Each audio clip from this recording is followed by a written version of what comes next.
Thank you all for joining us here at I-80 Sports, where today we conclude our 32-part 2021 team previews.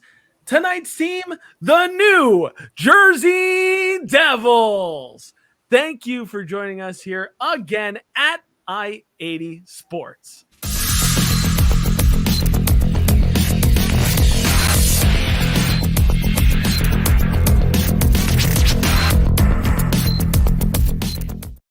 Thank you all for joining us here again at I-80 Sports.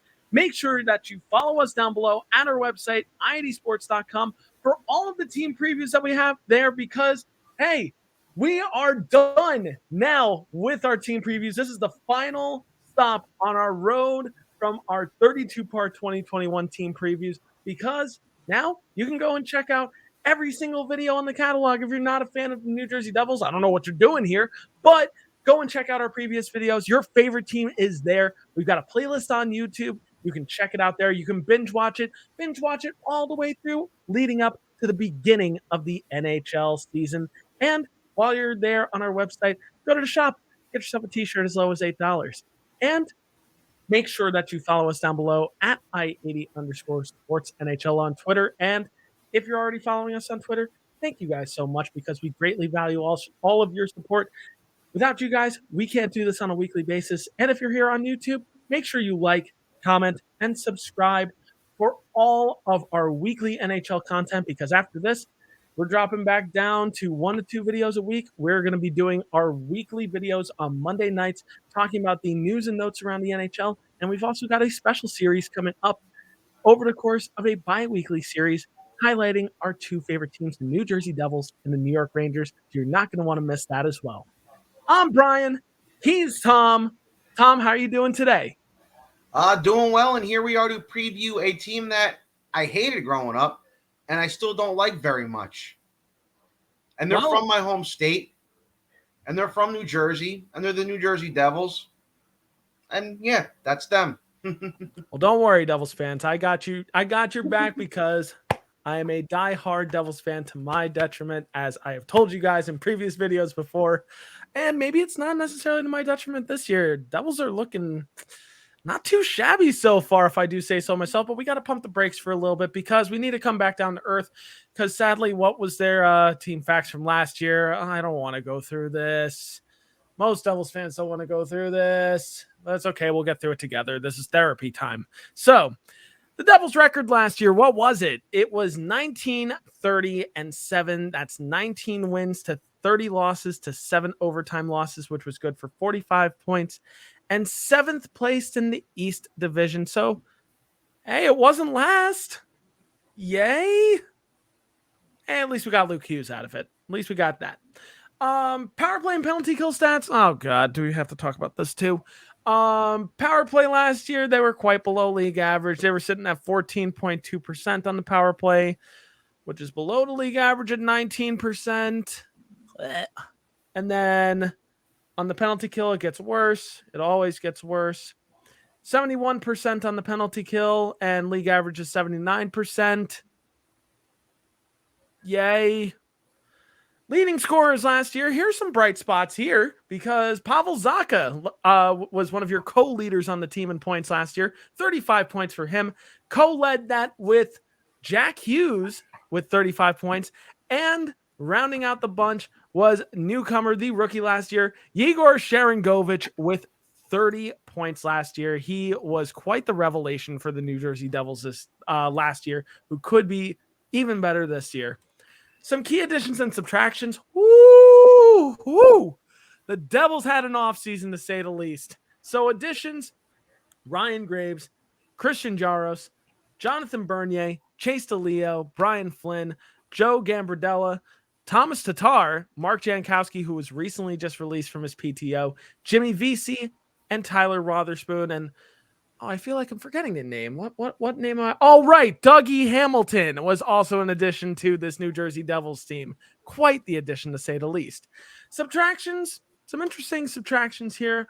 Mikhail Maltsev, Will Butcher, Nick Merkley, Aaron Dell, Matt Tennyson, Brett Seney, Ryan Murray, Josh Jacobs, Connor Carrick, and Nathan Bastian, who was selected by the Seattle Kraken in the expansion draft. Some Devils fans, like myself, sad to see Nathan Bastian go, but it's also exciting to see some of the younger guys get an opportunity to play as well. Good luck to Nathan Bastian over in Seattle this year. Next, we need to talk about some X Factors. And no, we're not talking about EA Sports NHL 22 X Factors. We're talking about our own brand of X Factors here. Who are some of the most important figures on the New Jersey Devils currently that is going to be pivotal to the team's success this year? Tom, at this point, I've done more than enough talking at this point. It's time to hear from you. Who do you feel are some X Factors on the Devils this year? Well, this two center setup they had in Hughes and Hischier being your top two centers is basically a huge X factor to me. Guys were both highly touted. Hischier sort of declined each year since he had that really good rookie year. Hughes, while highly touted, and you guys have heard before, Hughes' development was always a big question mark with me. He wasn't good his rookie year. We all know that. He was a little bit better last year, but not marginally better. If they want to rely on these guys to win their games and they want to rely on these guys to be, for lack of a better word, the biggest X factors, they better start doing something this year. Alas, another huge X factor for me is that top pairing they have now of Dougie Hamilton and Ryan Graves. This might be the best pairing they've had since their glory years, where they had the combination of Scott Stevens and Scott Niedermayer, and then later on they dropped Niedermayer down to the second pair, and that's Scott Stevens and Brian Falsky as their first pair defense. This might be the best they've had on that back line since then. So I'm curious to see what they're going to do. I'm really curious to see how they're going to run that blue line, how they're going to run on that power play, how they're going to kill penalties. And yeah, it's those four guys are my X factors. Hughes and Hischier, though, they really, really, both of them. Hischier's got to find the game he had back in 17 and 18. And Hughes has got to be the player he was projected to be. Alas, I'll go into my issues with Hughes later on if you guys haven't already heard him in previous episodes. Well, for me, I'm going to take a page from Tom's book and say that there is an obvious X factor who doesn't even play every night with the Devils currently. It's head coach Lindy Ruff. And he came into a very odd situation last year as an incoming coach. He took over a new team during a COVID-shortened season where he could not practice new strategies with his team. They were not allowed to practice last year. And this was, something that I kind of got into an argument with somebody at work that said, well, professionals don't need to practice that much. Take it from a professional musician here. Professionals need to practice, whether it's sports, whether it's music, whether it's anything. You still need to practice. And if anything, once you're at that top level, practice becomes even more important because you're not practicing, obviously, your own, puck moving mobility, your own, skating ability.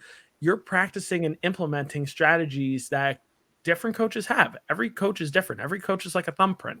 No coach coaches the same exact way. And Lindy Ruff is no different in that regard. So Ruff has helped redesign this team.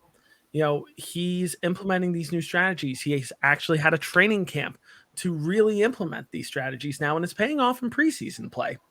This team is now one of the bigger teams in the NHL size-wise by adding guys like Dougie Hamilton, Ryan Graves, Christian Jaros, and more. This team has gotten bigger overall. Ruff can now properly implement his offensive and defensive plans with this team now, and they can have their proper training camp, have their proper preseason game, hopefully not losing the lights ever again, like in a separate preseason game. We're going to forget about that one, though. But with Ruff's guidance, the Devils could be a surprisingly better team this year compared to previous years. The Devils had a lot of difficulty scoring last year. That's no secret. So the Devils added some names to improve that, namely Dougie Hamilton, Thomas Tatar, and Ryan Graves. The three of them could prove to be major X factors this year on this team, especially Dougie Hamilton, who was the hottest free agent in hockey this past summer and one of the more highly touted defensive free agents in the past number of years. General manager Tom Fitzgerald was methodical about this. He knew that he wanted Dougie Hamilton as far as 2 years out.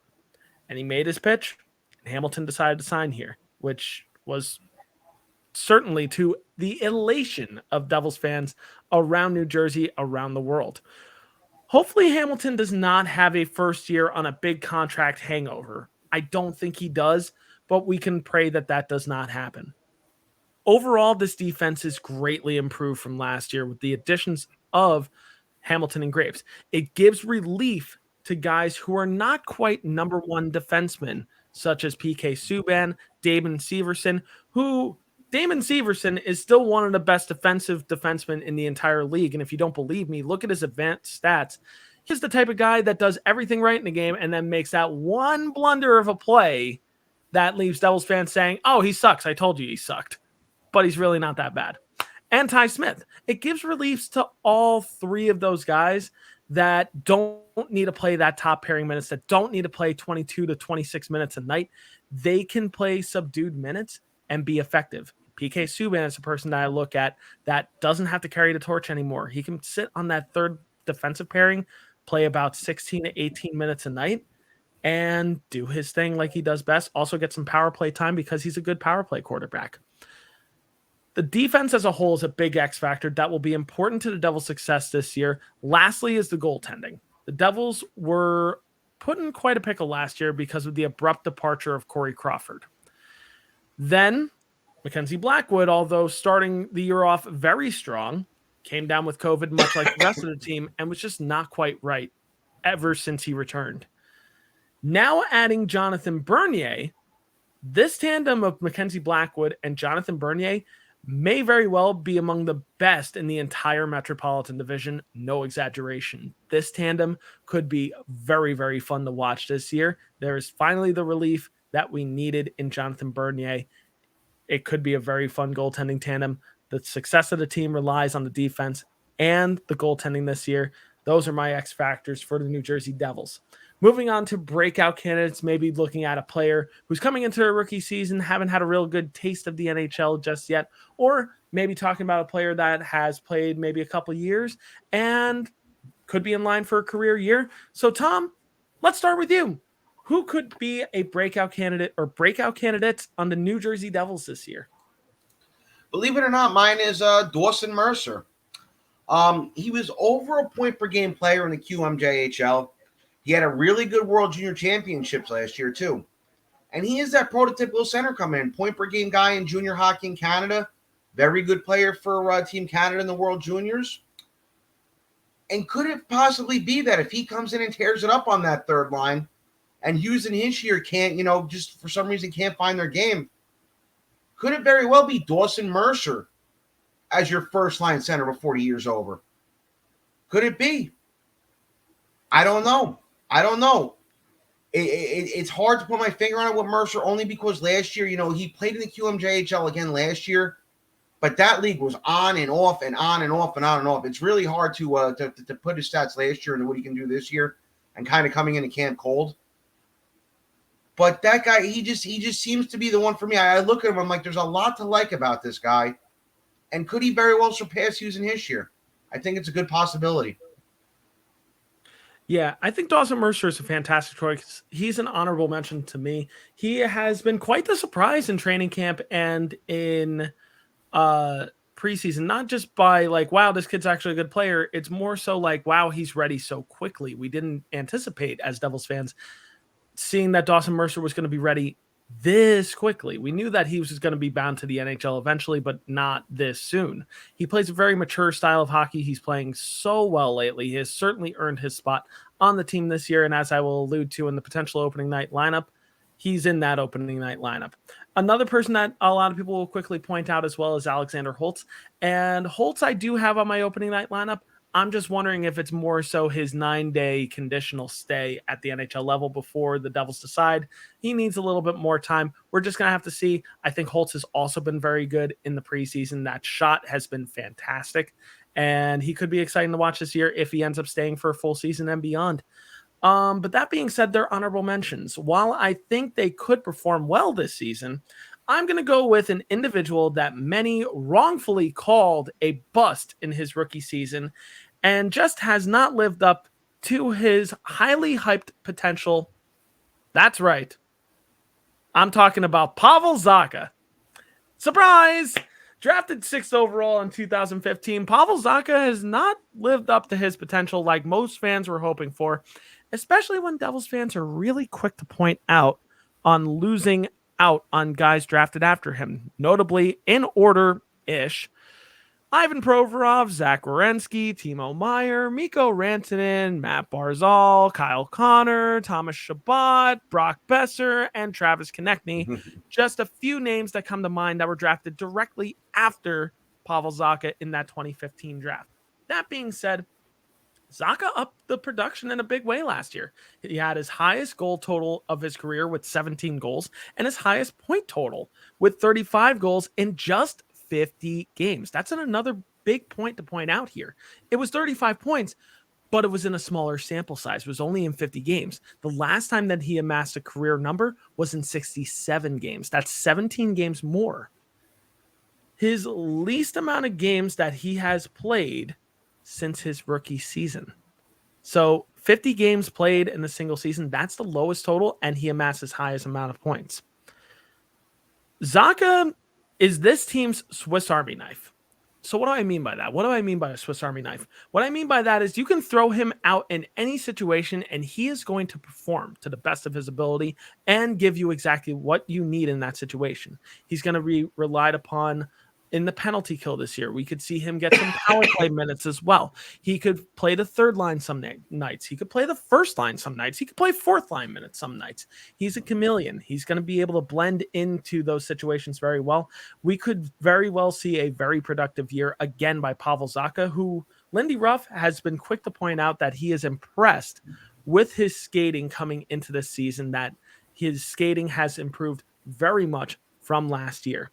All right, you probably wanted me to also mention Jack Hughes, so I'll mention him here. Hughes, drafted number 1 overall in 2019, has yet to truly realize his potential, as Tom pointed out before. But now he has some legitimate talent with him to make some plays and set up for him. Guys like Thomas Tatar, Igor Sharangovich, and perhaps occasionally Jesper Bratt, Pavel Zacha, and even Alexander Holtz. Hughes looked legitimately scary with the puck last year. He bulked up and his moves were he moves with so much more confidence with that larger frame now. And he can move confidently with the puck knowing that he's not going to get hurt as easily. This could be the year where he finds to the back of the net more often. Last year, he had 31 points in 56 games. He will almost certainly break that total this year as well. This could be a fun year to watch for and realize his potential. Truly, he could have a breakout season in a big way this year. Honorable mention goes to the captain, Nico Hischier, who could also be in line for a career year and perhaps play a stellar defensive center this year.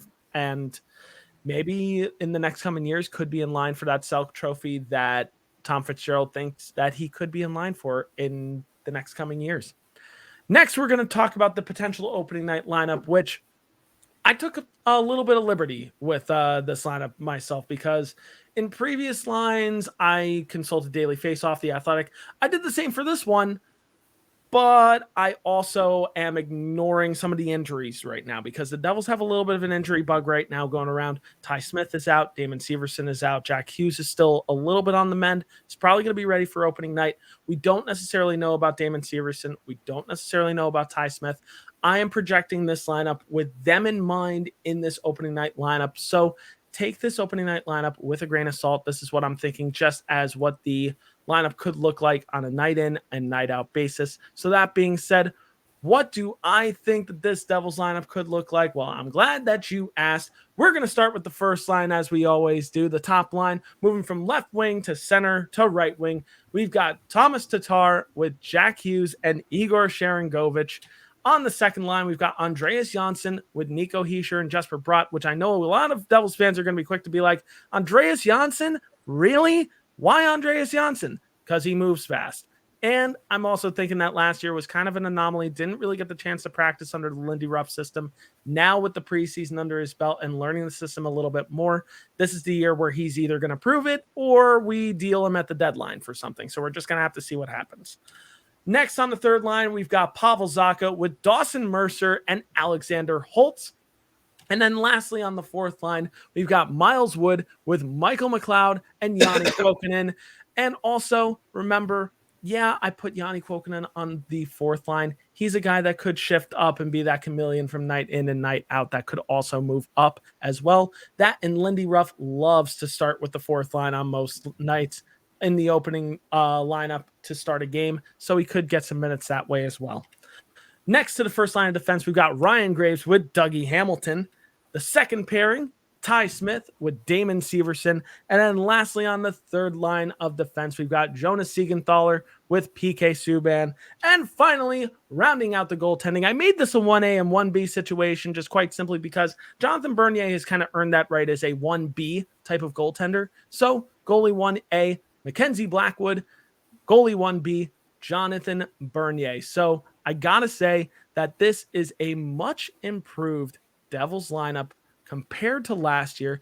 But as always, we got to talk about some variables.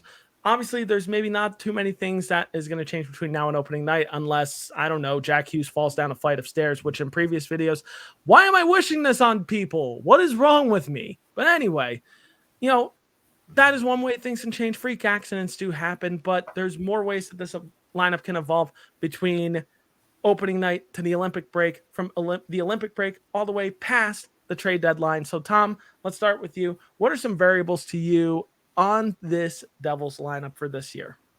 I mean, really, it's a play of PK Subban with me. He was brought in back in 2019 to be the number one defenseman for this team. Excuse me. He really hasn't lived up to it, and his contract is up at the end of the year. And the real question is that if this team is on the outside looking in come deadline time, will they be able to get anything back to him? It really depends on how his play is. I know that there were teams like the Boston Bruins and Toronto Maple Leafs. Sorry, Habs fans. I know it'll make you sick seeing him play there if he does wind up there. We're kicking the tires on him earlier in summer. Obviously, he wasn't traded, but it all depends on his play this year, too. If he plays well, they should be able to get something back for him.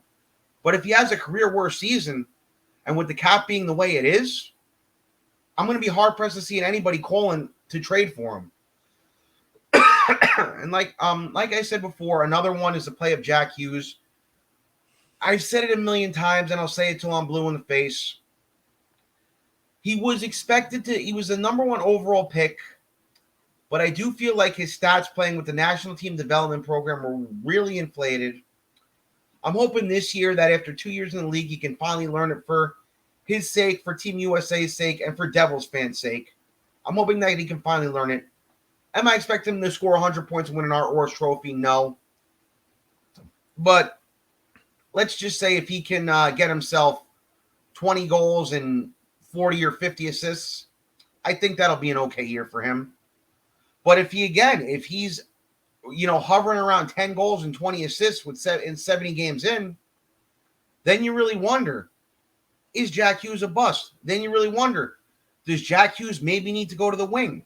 Then you really wonder if Dawson Mercer comes in and lights it up, and if Hischier has a respectful year, you really wonder, what do we do with Jack Hughes? Because this kid was a first overall pick, and we're going to play him on the third line. So it's just a curious case of what Jack Hughes does. It's tough to say with Jack Hughes because it's still tough to it's still so early. He's a kid that came in at 18 years old who had never played with adults before when he had initially came in. He's now only 20 years old. It's just still left to be seen what happens. There are other players that bloomed late as well. Nathan MacKinnon didn't have his real breakout year until 21, 22 years old. But here's the thing with MacKinnon, though. MacKinnon played in juniors. He played Quebec Major Junior Hockey League. He played legit juniors. Hughes was drafted by the Mississauga Steel in the Ontario Hockey League. And I know I sound like a broken record, and I'm sorry, guys, and I'm sorry, Brian, and I'm sorry to everybody for this. And I know I keep rehashing this, but I still don't understand why he didn't go to Mississauga if he knew he was going to the NHL. And it's got nothing to do with him playing for the Devils. It's It's got nothing to do with him playing for the Devils. When he was going into that draft year and the Rangers were in the rebuild, and I was really high on him too. But the first thing I said about him was that. I said, this guy lit up an American Junior Hockey League. American Junior Hockey is for kids hoping to get a D1 scholarship. If he's that good, why is he not in Canada right now, playing in the OHL? Well, I know you're not wrong it's there. Still, I know, and I hate to keep bringing this up, but it still racks my brain. It still racks my brain. It is legitimate. I mean, it's true. That being said, woulda, coulda, shoulda. He's developing now in the NHL, and you just got to see what happens. Maybe he's just one of those late bloomer types. I think, honestly, in terms of my variables, I think we could see these lines vary from time to time, though I do think Lindy Ruff will try to keep the lines as similar as possible once we hit December. But as far as potential trades down the line, PK Subban's contract is up at the end of the year. If the Devils are not in the playoff hunt by March, will the Devils consider dealing PK for some futures, even if it's not much, and consider calling up Riley Walsh and seeing what you have there on the right-hand side with him? That could be a possibility. Christian Jaros is also probably a guy that slots into that space anytime somebody gets injured on the right-hand side. Speaking of injuries, funny how I bring that up. We already have some injuries, so who will be the first up in those cases when that does happen? Well, on defense, as I alluded to before with Christian Jaros being on the right-hand side, I think I would expect Colton White to be the first defenseman up on the left-hand side or even on the right-hand side, just simply because the Devils know what they have in Colton White. He's, a seventh defenseman right now at the NHL. He's in that weird in-between too good for the AHL, not quite ready for the NHL. He's like that quad A type player.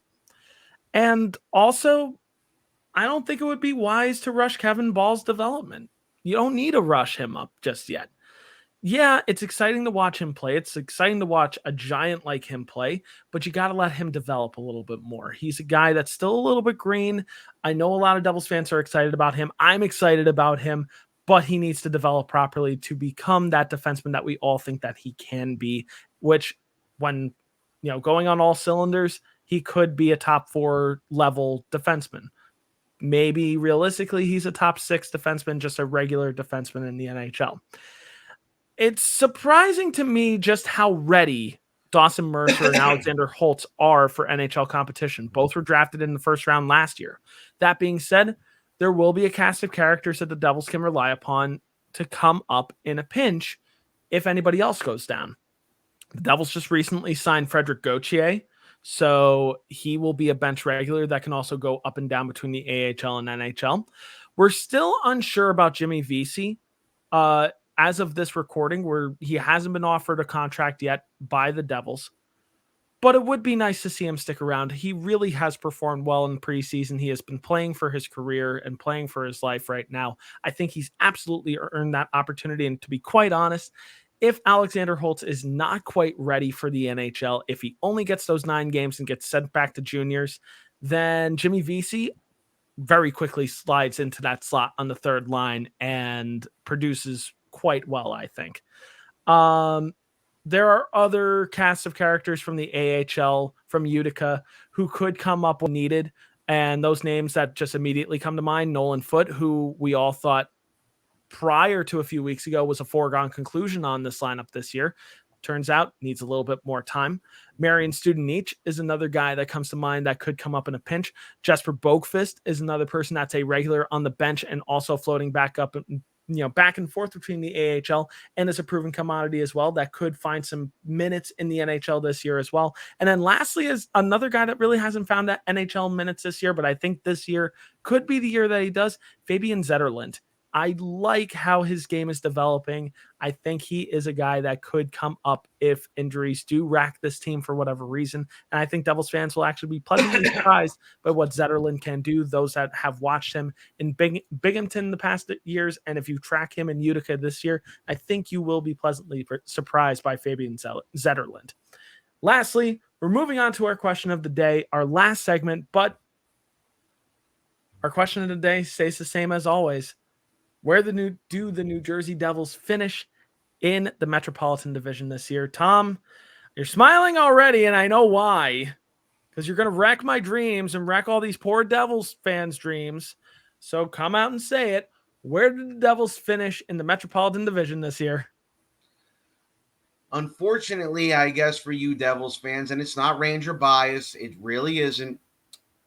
There's just too many question marks when you look up and down this lineup. You obviously have a sure thing in your first defensive pair with Ryan Graves and Dougie Hamilton. But that's the only sure thing I see right now with this team. That's the only sure thing I see. There's too many what ifs, and there's not enough definites. So sorry, guys. You're going to hate me. 7th place. Oh, jeez. Just got us like a fish, why don't you? Now, that being said, could it be realistic? Maybe. We just have to see what happens. This, you don't win a season in the offseason. We all know that. The Devils had the best offseason of any team in the NHL this year. There's no denying that.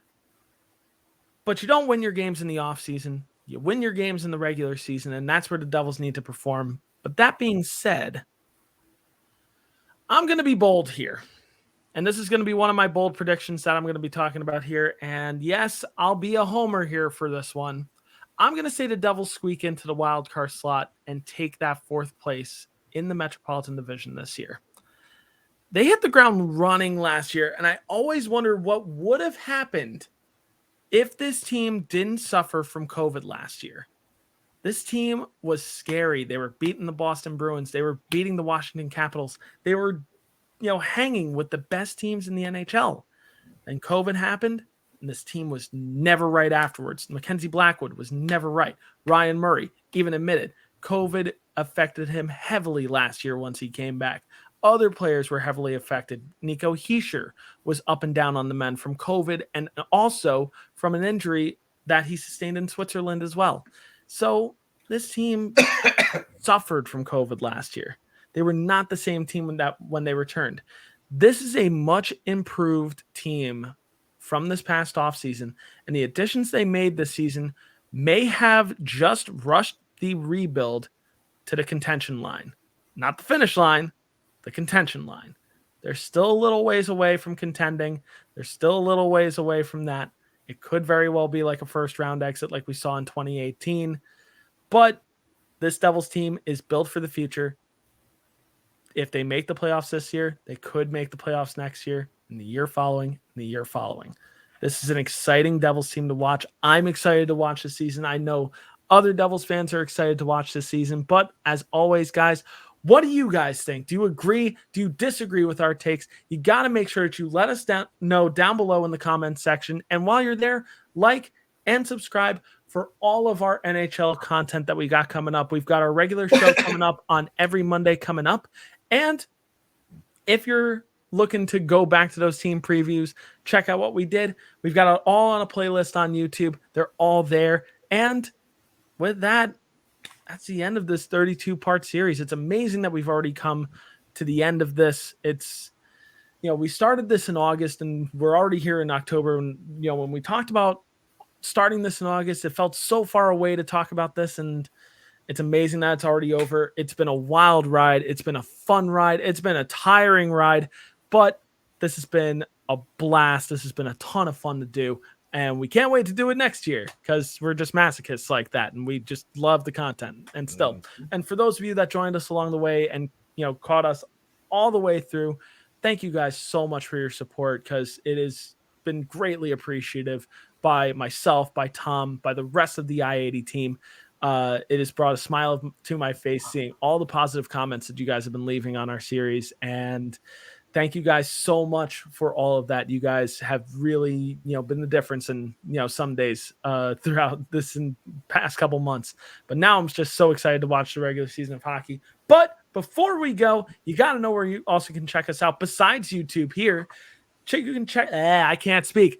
You can check us out down below at i80sports.com, where not only can you find our regularly scheduled NHL content, but the NFL, MLS, NCAA football seasons are all in full swing right now. Go and check out their content.